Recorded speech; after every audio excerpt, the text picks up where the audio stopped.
For the ones who are coming in very first time, my name is Wahome Ngari. I'm the founder of the Personal Finance Academy, and at the Academy, we just empower people so that they can grow better with their money. And we have many literacy programs, and I'll talk about one or two as we go today. So today we are actually looking at contingency planning. And when we talk about contingency planning, I think that was the first question. What are we talking about? Why are we talking about emergency funds and stuff like that? Now, contingency planning is accepting the reality of life. The things don't always go straight. And that is why when you have a plan A, you need a plan B. You need to have another way of looking at it. And I mean, it's in all dimensions of life. And so when it comes to money, one of the things we need to have many plans is income. And that's why I'll take up a job and I know that will give me an income. But I'll do investments so that investments can give me another income. So that if the income from the job maybe is not there or is not adequate, then the one from my investments will be able to take me through, or a business or something else. But over and above that, I might actually be able to take another kind of income, which is part of contingency planning. I'm sure you had something called social capital. There are friends. If something happens and I need money quickly, I can actually take it out from my friends. I can lend them, I can borrow from them. That's a contingency plan.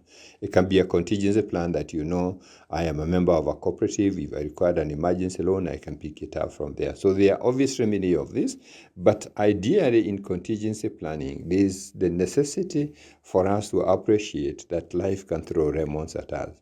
We just talked about Trump is in office and people will be retrenched. That evidently is loss of income. But even when you lose your income, bills don't stop coming. So the question is, if the income didn't come, how do I face the bills? That's what contingency planning is all about. Contingency planning is accepting the realities of life, that sometimes, I'll urgently need money to fix an emergency. And I say emergencies are not complicated. It can just be the phone is broken and I need the phone to continue my life. You're driving on the road and the car breaks down and you need to bring it back into movement. Somebody is taken up ill and we need to raise a small deposit before the medical scheme comes in. Those are realities of life. And that's why as I work to have an income, I work to have investments, I also must say, if I need money urgently, where is it going to come from? And there are many options. I can actually borrow, and I can borrow expensive credit from the Shyrock, because the Shyrock's money is always available, provided you're ready to pay for it. The digital lender.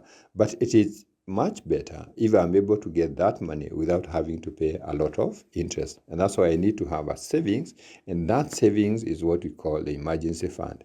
And it doesn't have to stay in cash, all of it. A portion of it can be structured in our investment. We call it an emergency fund. We call it a contingency fund. We call it an opportunity fund. Because we are saying life has exigencies, just like I mentioned, loss of income. I think that's very, very clear for everybody. Job loss, retrenchment, business failure. I'm sure we had business failures. People get sick and they're not able to work. They're not able to do what they are doing every day. People get involved in accidents. Death happens, And there's even unplanned retirement. You can actually retire before you plan to retire. Operation of the law. I'm sure you've seen a road has to be done somewhere. And the people who had businesses, they have to move. That's operation of the law. A law comes in and things change. We have seen social disorder. And social disorder is very common. That's what is happening in Eastern DRC. The things don't work and people have to move on to another level. All that will result into loss of income. And while loss of income can happen, bills don't stop, like you said. And that's why we have to find a way of how do we deal with those bills and how long can we sustain our lifestyle if the paycheck didn't come. I think that's what contingency planning is, answering that question. If my paycheck for February didn't show up, how long can I sustain my lifestyle? And that's why there's need for emergency fund planning.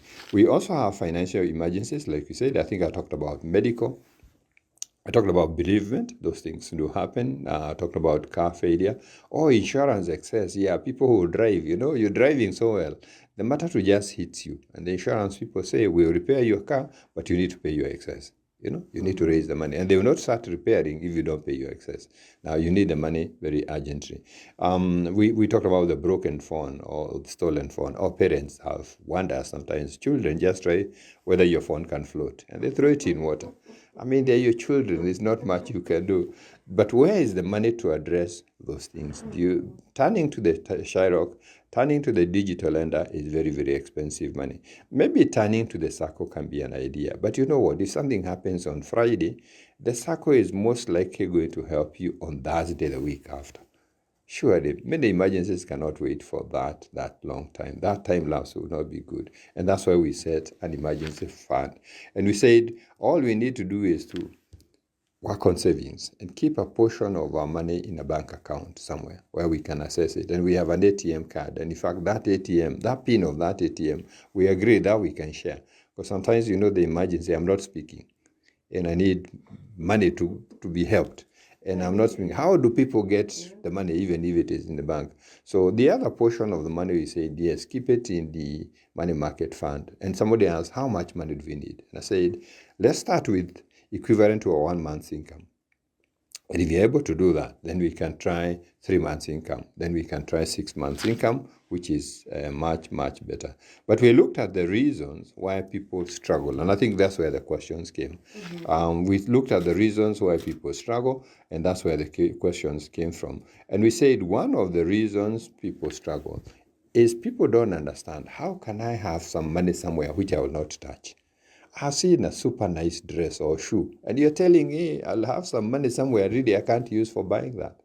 And we're saying yes, because you appreciate that this money is not for daily spend. This money is just for spending in. This is self-insurance.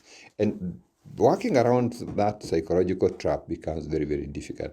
People in business have the biggest struggle around this. Ask somebody in business to keep 10,000 or 20,000 away from the business. They say, no. Hiyo pesa kama ingekuwa kwa biashara ingesaidia. But we have seen all these challenges. The business is raised down to the ground, and all the stock is raised down to the ground, and life has to go on.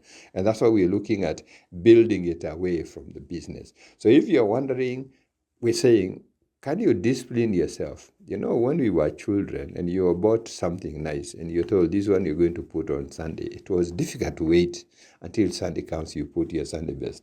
I don't know how many children you give a sweet and they actually don't chew it. They keep it for tomorrow, or they will take it to school to share with their friends. It's very difficult, isn't it?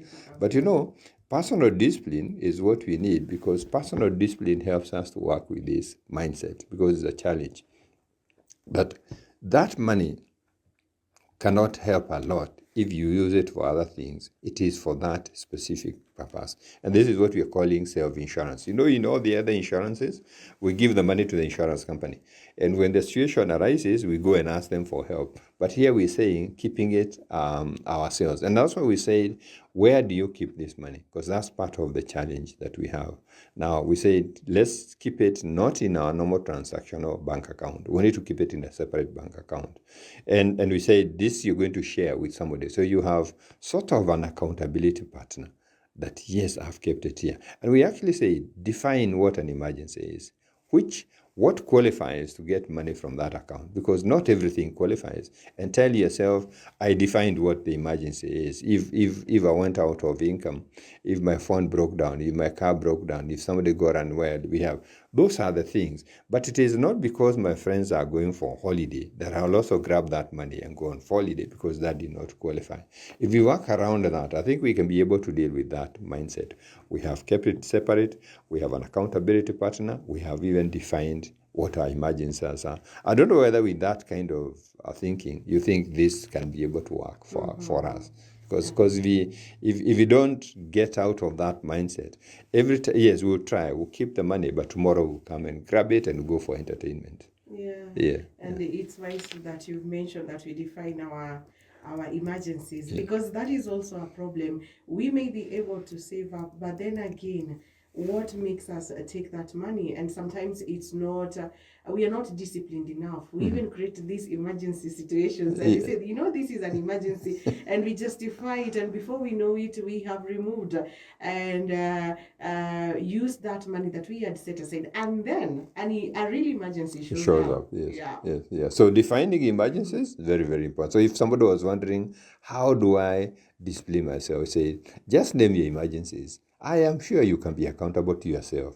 Look for an accountability partner. Keep it where it is not, like we say, it's not at arm's length. You know, and I always say people, if you're picking out the bank, don't pick the bank that has agents and ATMs everywhere. Because it's damn difficult to say. Look for that bank that, you know, the day you want the money, you have to make a journey to go there. Now, that will be sort of something that will stop you from just picking it easily. Don't do mobile banking and keep it on your phone. Now, consider yourself the enemy, by the way, that you're the one who is actually going to make it fail. So that becomes important, just working around the mindset. Now, the second reason is people feel very overwhelmed. You know, I have all these things I'm doing. My money is not even enough. And you're asking me to save. How do I even save? And even what I have is not enough.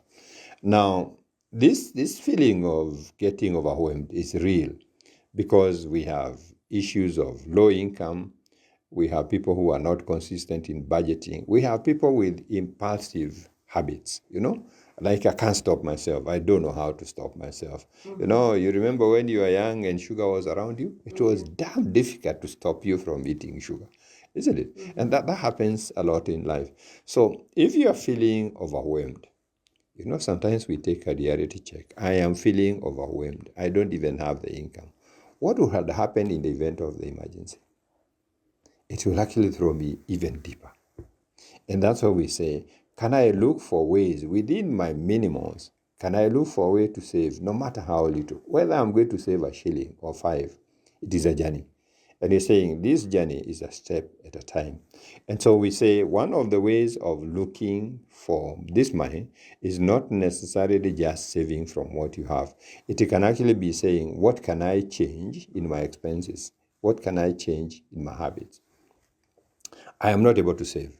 But if I look at my expenses, I will actually be able to notice, I think even if I didn't do that, I would actually have been able to get a bit of it. And this is what we said the other day, if you remember. If you're having a challenge and wondering, what can I ever save? Take a week or two. Write down every single expense you do. Every one of them. Write down what you do. If you actually pay transport, 50 shillings, transport. If you buy groceries, 300 shillings, groceries. At the end of the week, sit down with that list. Look at it very seriously and ask yourself, of all these things, what can I change? Is there something that I can adjust, no matter how little I'll get, whether I'll get 5 shillings or 20 shillings? And you might realize, and a lot of people don't realize this easily, by buying things in small quantities all the time, you're spending more money. If you actually accumulated the money and you bought all those things, you would be able to make a saving. Instead of buying veggies every day, if you actually went one day on the market day to where the marketplace is, you would actually make a saving.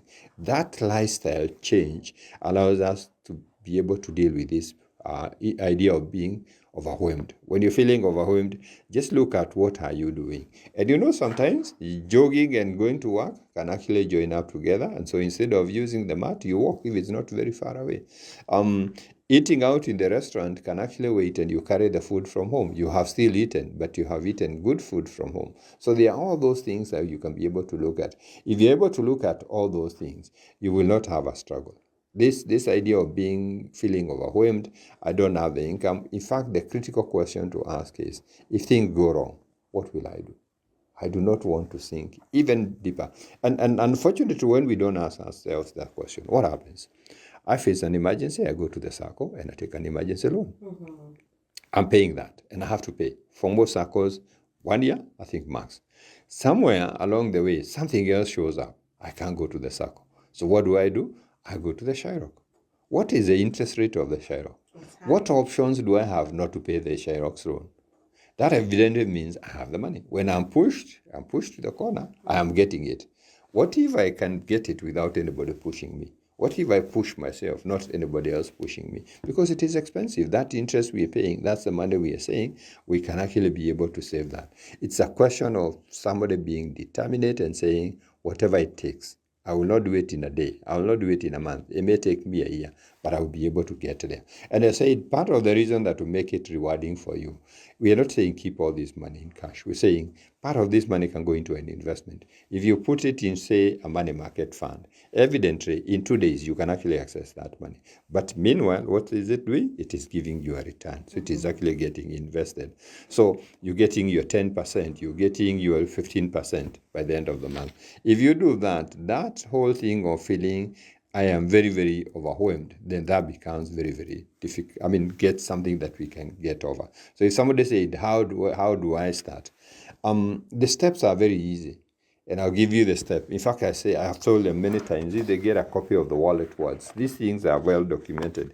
In fact, this one I think I'm picking from page, I'll tell you even the page, at page 205. And the first step is always to establish how much do I pay out every month? If I look at all the things I pay, how much is that? Because I'm saying to myself that if I wanted to replace my income, I need to have an idea how much is it. And here we are considering all the bills I pay, if I have a loan, if I have a savings, anything that goes out. I want to have a very clear idea how much goes out per week, how much goes out per month. Because if my paycheck didn't come, those are the things I need to pay.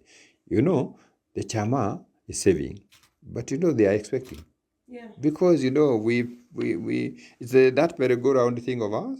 Tulichangia huyu. Can I actually turn up and say sitachangia huyu? No, I have to changa for that, isn't it? Now, school, I told them I was going to pay the fee. You can't go to school and tell the principal, I lost my job. No, principals don't know that story. They're saying, your child is in this school. Kenya Power doesn't even ask what you do for a living. Kenya Power says, pay my money, like Nairobi Water. So the first step is just to be very, very clear. How much are we looking at? Once you're able to get how much it is, then step number 2 is setting that as a target. That's our target. That's what we want to achieve, because we're taking care of all our outflows. And we can see this is the equivalent for 1 month, this is the equivalent for 3 months, this is the equivalent for 6 months. Once we have been able to do that, now it gets very, very important. Now we're going to identify where to keep it. We remember we said not our regular salary account, not our regular account. So we are identifying where to keep it. And we have said we're going to look at that bank that has an account that has minimal bank charges, but not the thing you can get your money anytime you want. But there's an ATM card. There's an ATM card because you might need it at midnight when banks are closed and agents are closed. So you need to have access to it. And that's the pin we said, share it with somebody. This life, there are things you must share all your secrets. And if all your secrets, this is one of them. Who is it can I trust? That if I give them my PIN, they will not drain my account and go for a party. That's the person we are looking at. And step number 4 is just we start funding. We start putting in the money. And as you're saying, we put in the money. Don't make it complicated. Make it easier. If you have the attitude, you can do a savings from your salary. Why don't you do check-off? Ask the employer to deduct X money and send it to this account. Or ask the bank, give the bank a standing order. If you have irregular income, just tell yourself every day, the way we teach children how to save in a piggy bank is the same thing. Every day, if your income comes in every day, like in business, save every day, save every day. In fact, you can save and there are many places you can save. On your phone, there's a lock account. You can try Chooms. You can open a money market fund on your phone. Don't complicate it. You can actually start with the piggy bank. At the end of the week, you can take all that money and put it in the bank. So we just start funding. Now, step number 5 is about managing that fund. And here we say we have to be a diligent manager. We cannot surprise ourselves by just picking in the money. We are saying we will actually be able to manage this fund. And if I go and borrow 10,000, it's a borrowing. I'm calling it a borrowing. When I've dealt with the issue, I will refund it to my account so that my account is always funded. Those 5 simple steps will be able to get us there without us feeling overwhelmed, without us feeling a lot of problems. So, that's how the fund works, and it becomes very, very easy for us to operate the fund. But I know there are a few more questions that I still want to answer. Yes. And I love the fact that you've given us the 5 steps, and you started by saying we feel overwhelmed. So what next? The moment we feel overwhelmed, and then we just dismiss that idea of creating the contingency account and fund. But the steps that you've given out, they are really they are so practical. One can be able to create an account from this. Once you've tracked your bills, you've set the target, you've shared the pin, you've identified where to save. And of course, I love the fact that you're saying kindly share that pin, because you never know, an emergency has come up, you're the emergency, and you need someone to access that. So maybe we go to the question that we need to address, where sometimes it becomes difficult to just make a difference between the emergencies. How do we identify and make them stand out?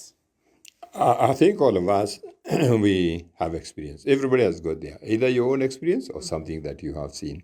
And we're narrowing down, we're saying, what's that? When it happens, it has to be addressed now. It can't wait.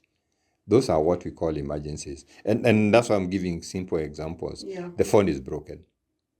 Surely, for the way we live, I don't know how long I can stay without the phone. You're going to get sick. And I don't want to get sick. And the phone is my tool of communication. Yes. The phone is my bank. The phone is my mode of doing Sometimes business. It's the office. It's the office, yes. So how long will I stay without the phone? So if the phone is not there, that's surely an emergency. If somebody say you have a family, if you have little ones, especially those who have little ones, you know how easy you get home and they have fever. Yeah. How long can you keep there looking at them while they have fever? It is urgent attention that has to be done. For those who drive, it's a simple thing. The car is a nice thing, but it can stop anywhere, anytime. And you can't stop in the middle of Thika Road and you leave it standing and you go home. No, you must get it out of there. Yeah. And so you need towing and you need to fix it. So emergencies are not very difficult. Everybody can tell out what the emergencies are. So it's very easy to say what the emergencies are. And that's why we're saying, okay, there are things that can get addressed. Like somebody asked, is this for paying for insurance? And I said, no, this is not for paying insurance. Somebody gets unwell, that means to have medical insurance for that purpose. This is for things that are short term, that must be addressed now. And if we don't have the money, we will take expensive credit, or we'll actually borrow and compromise ourselves. The way we borrow from people and we feel ashamed that we borrowed, or they keep bothering us and we don't know how to pay, and now our reputation comes at risk. We want the freedom to run on ourselves. We do not want to go for expensive credit. So I think those are the emergencies, and that's why you're saying, let's think about it this way.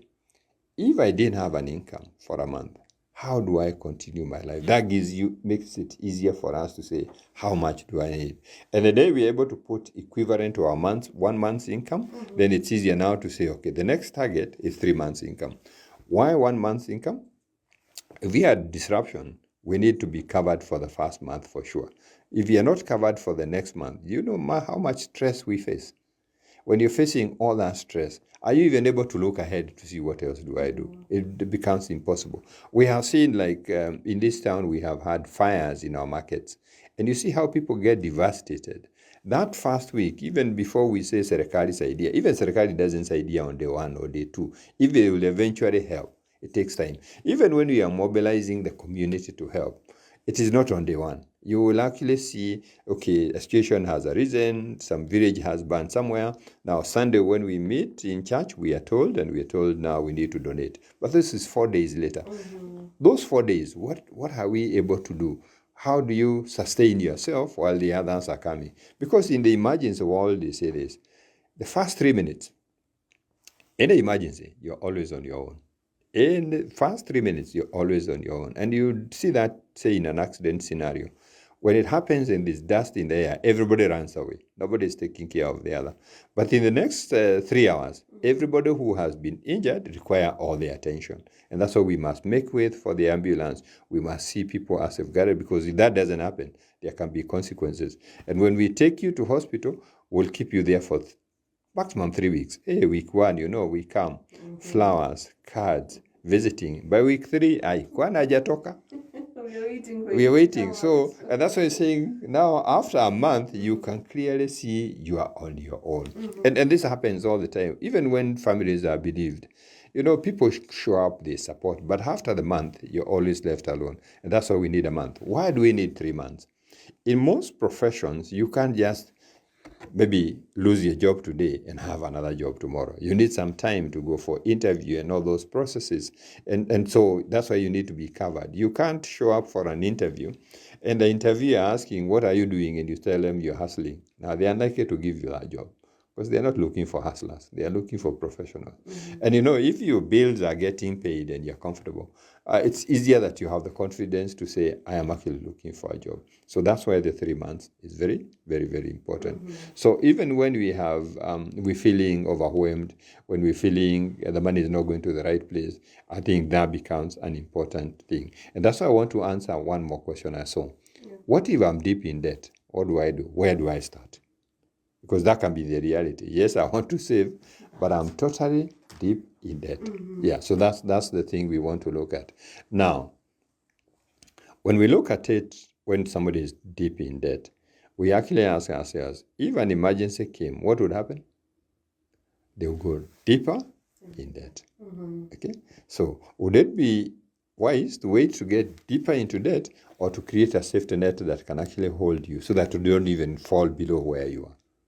It is important to put a safety net so that it is able to secure you so that you don't even fall below where you are. And that's what we're saying. Yeah, even though you're feeling every shilling should go into paying the debt, we're saying no. In this case, no. Because if you do that and an emergency came, you're going to be worse off than you started. So the same thing we have said about looking for money that we can scrap and put it in savings. Even when you're tackling debt, don't forget to save for your emergency.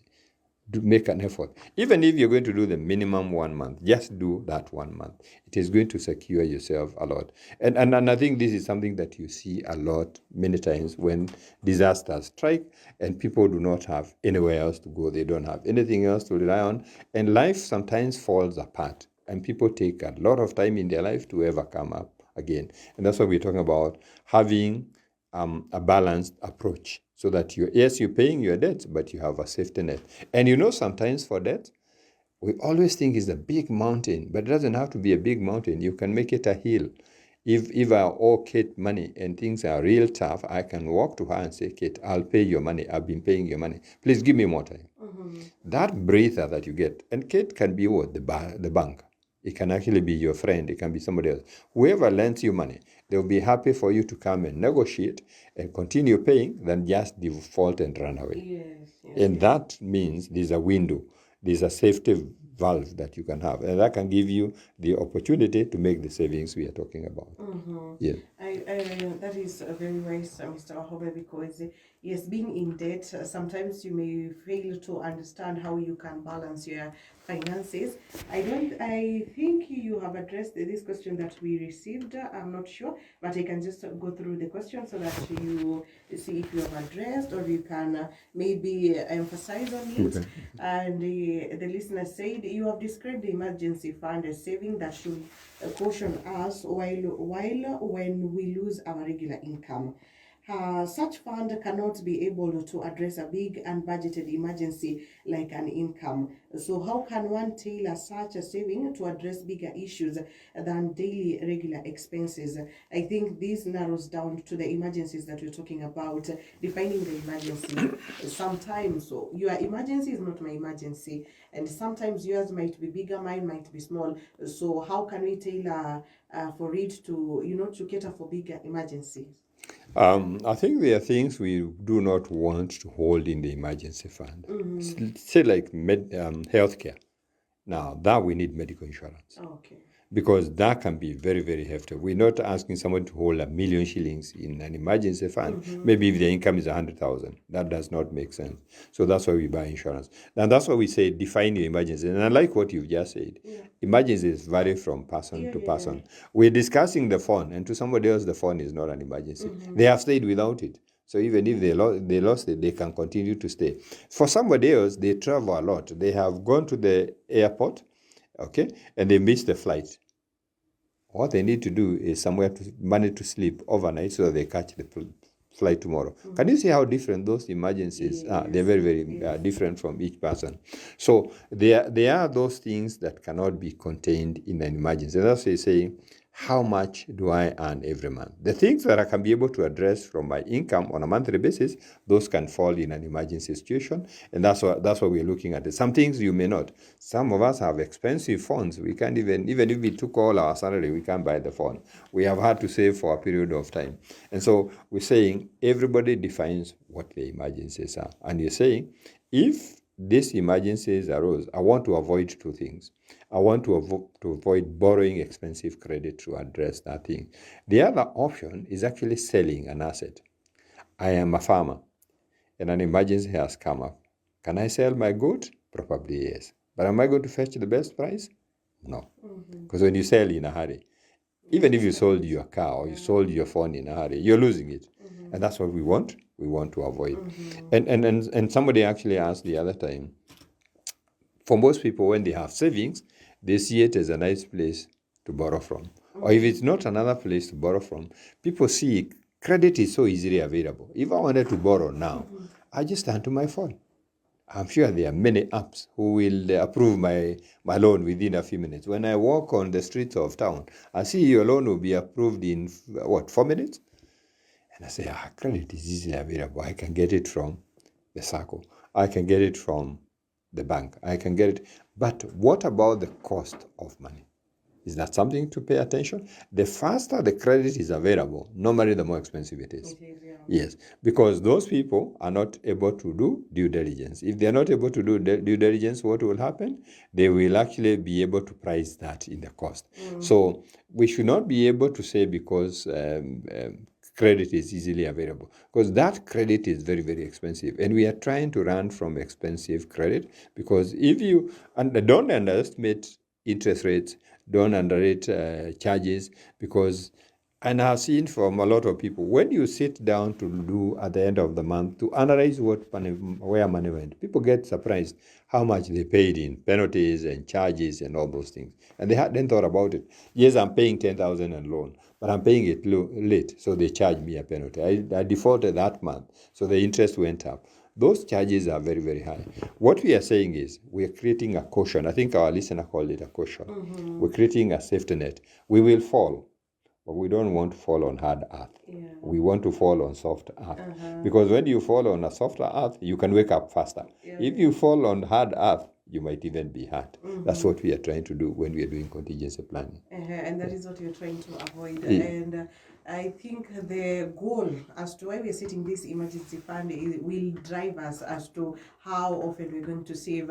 And as we're winding up, Mr. Wahome, I also want you to clarify, when saving for this emergency and this contingency fund, do we have as a time frame? Can we say that we are saving once it has gotten to my 3 months income? Can I stop, or is it something that I can just continue with it? And also the last question will be before I forget. Let me answer that one while you're remembering the other one. Yeah. Okay. The brain likes playing games. Now, this is part of the tools that we will need in our financial life to smoothen out our finances.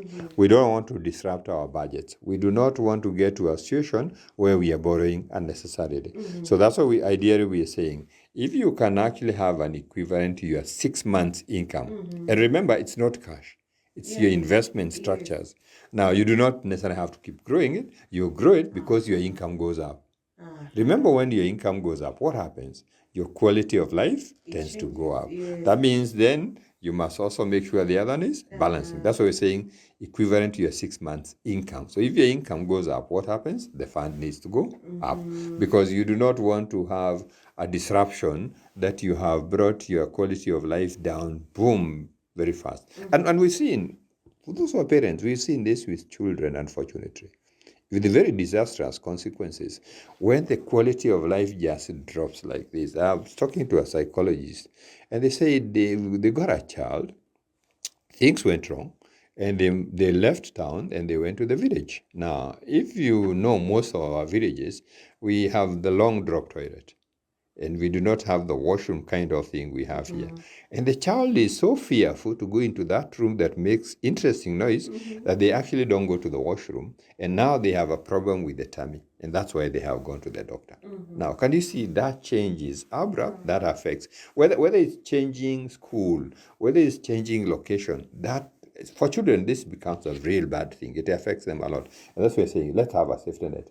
We can gradually move out. We can gradually be able to change. Or maybe this is going to hold us for some time when we look for another thing that we can continue doing so that we don't have to disrupt their lifestyle. They don't have to leave the school they were in. They don't have to leave the house they are in. They can continue. Or if they have to do, it's graduate. It's a graduate. The same thing for most careers, for most professionals, and that's why they need to have this.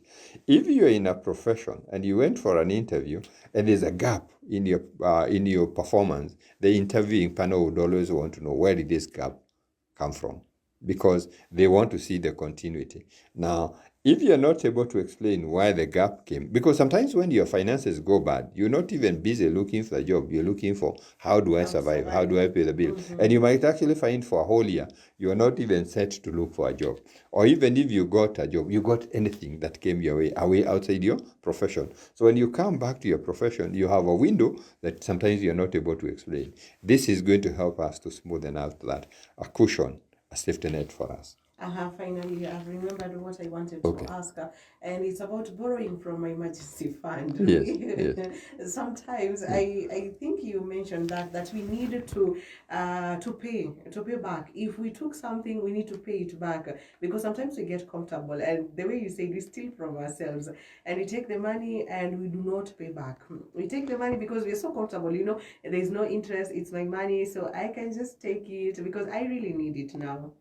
Because building an emergency fund, it's not about having money set aside. I think we need to understand. It's creating peace of mind, knowing that I can handle life crisis without derailing my financial stability. And that's why when I take money from that account, when I sort out the issues, I need to replenish. How much should it be? Equivalent to my 6 months income. So every time I take, I need to remember to replenish that, because then that's going to be able to help us a lot. And that's what I'm saying. I know we are almost out of time, and I told my listener, if you get the book Wallet Words, the steps are there, just like Kate has read them out for you.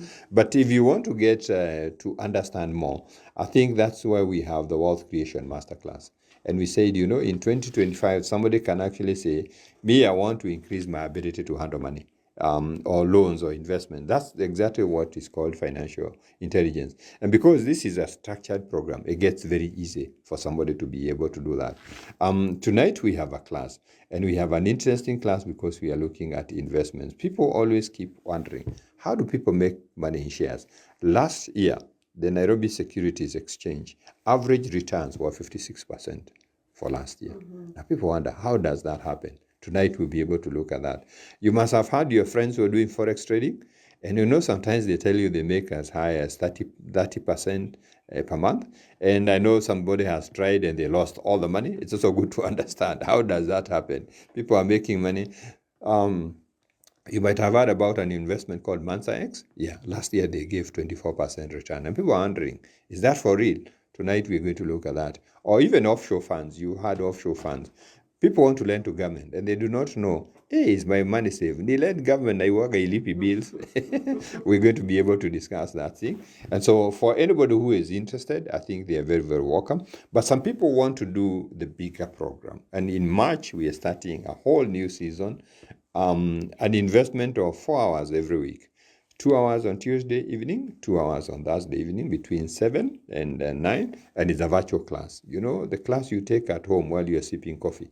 That's an interesting class. And you can actually ask the family to gravitate around to run with you. And so if somebody wants to get a chance and they don't want to get flat-footed, I think we can say to them, Karibu sana, you're very welcome. You just need to get in touch with us, 0708 150 137. 0708 150 137. Somebody on the other side is waiting to help you, and they'll guide you in the process. Whether you want to join in the class tonight or whether you want to join the main program, they'll be able to help. Okay. So I think that's a good discussion. I'm hoping we've answered the questions. Now people understand contingency planning, and they will do it as they face February. we said it's fearless It's February. fearless February. Yes, and we want them not to fear in the world of money.